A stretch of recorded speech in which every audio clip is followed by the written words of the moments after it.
Good evening, ladies and gentlemen. This is April O'Neill from Kickamuit Middle School, and I'm here to talk to you about how to use algebra tiles. I have some helpers here today. Sir, what is your name? Donatello. And what is your name, sir? Leonardo! Okay, so we have almost the whole Ninja Turtle gang here to talk about algebra tiles. So just to refresh your memory, you see the picture of the algebra tiles. We have the red tiles, which mean they're negative, and we have the green tiles, which mean they're positive.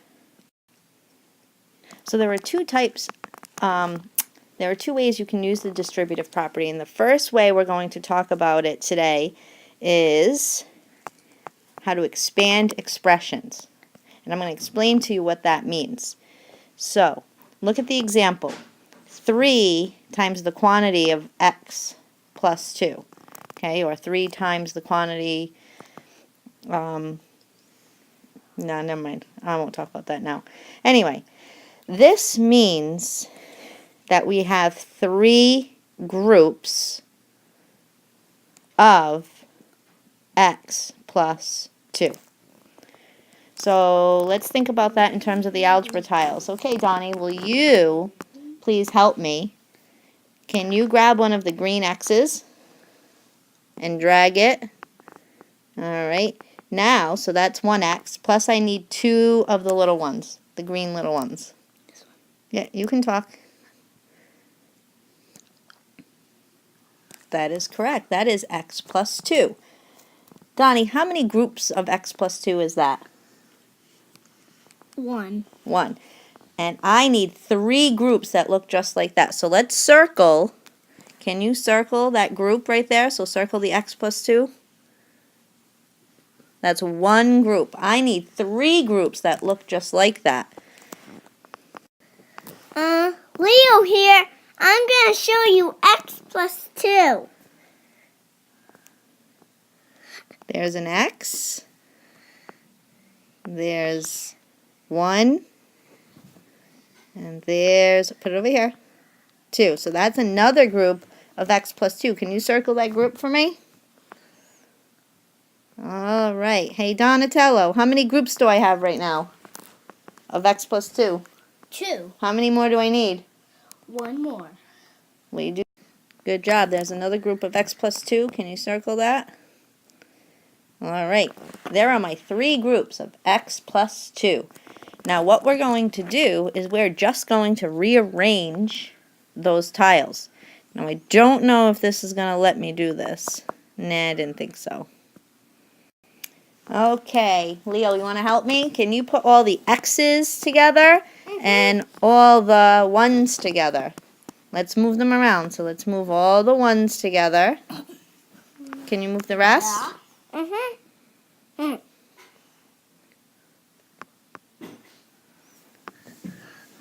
And Donnie, will you move all the x's together? Yes. Put them right over here.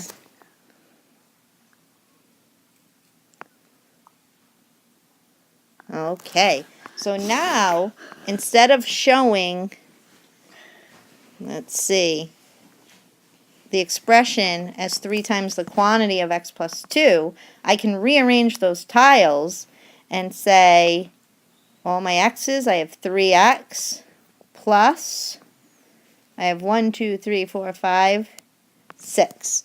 So 3x plus 6 equals 3 groups of x plus 2.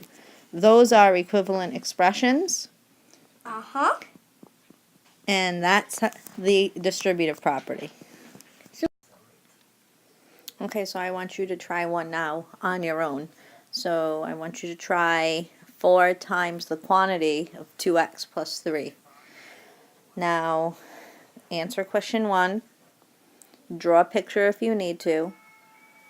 Regroup your tiles to answer question 2, your simplified equivalent expression.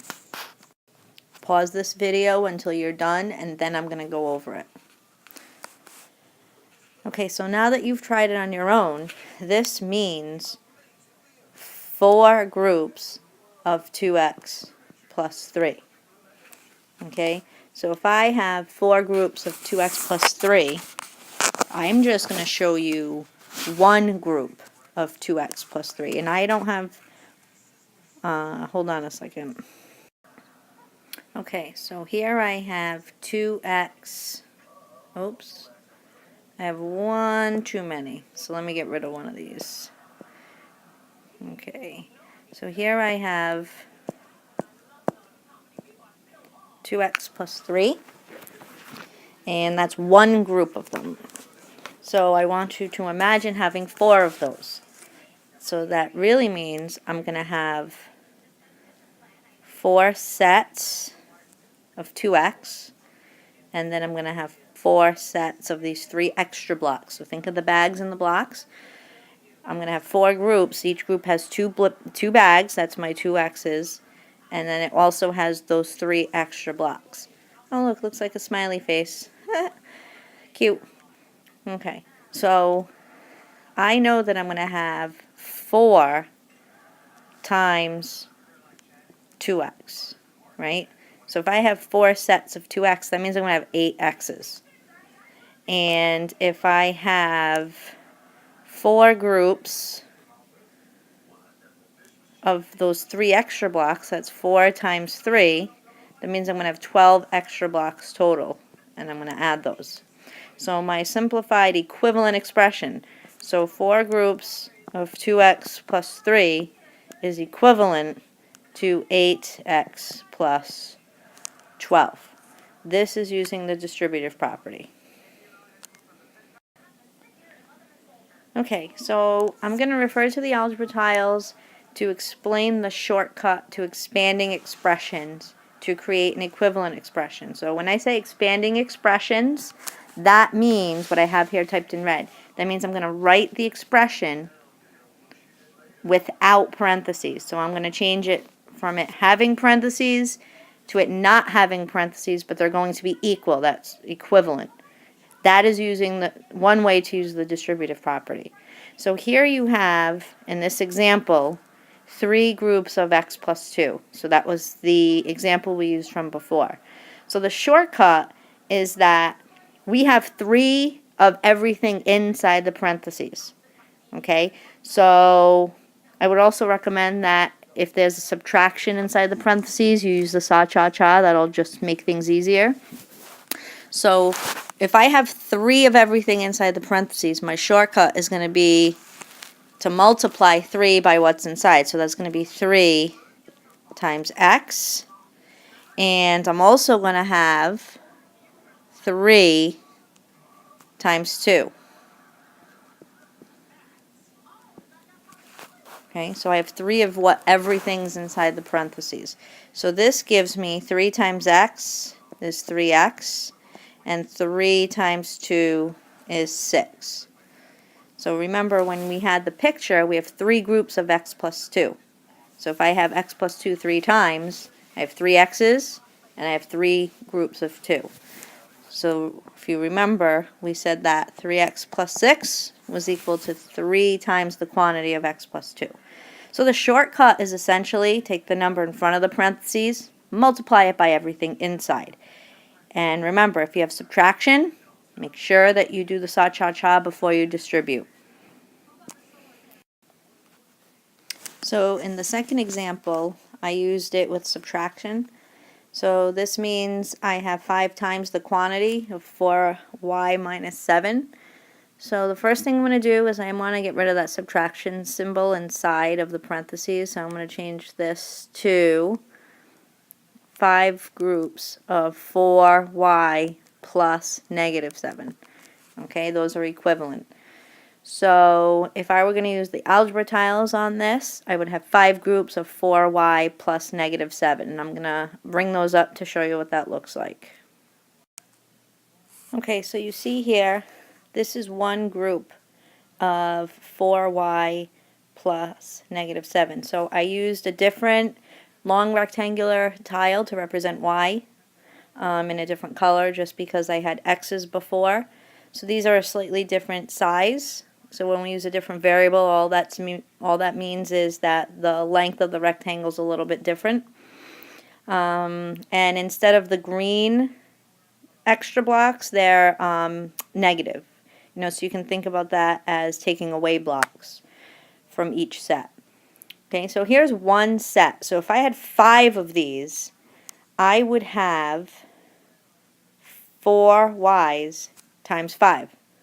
And if you remember our shortcut, that's 5 times everything inside. So 5 groups of 4y. Okay, so that would mean to build this accurately with all the tiles, I'd need 20 y's. Okay, now if I go to the second part of my expression, which is what kids always forget, is that I have 5 groups of -7. So here on my -7s, I have 5 groups of those. So that means I have to add 5 groups of -7. So that's going to give me, that means I'm going to have a total of -35, and I'm going to add those. So when I expand this, I get 20y plus -35. So essentially, what I have here, let me see. I'm just going to do this here. So 5 groups of 4y minus 7 is equivalent to 20y plus -35. Okay, those are equivalent. You could also say this was 4y plus -7. It doesn't matter. They're both equivalent. And that is using the distributive property to expand. It went from an expression with parentheses to one without.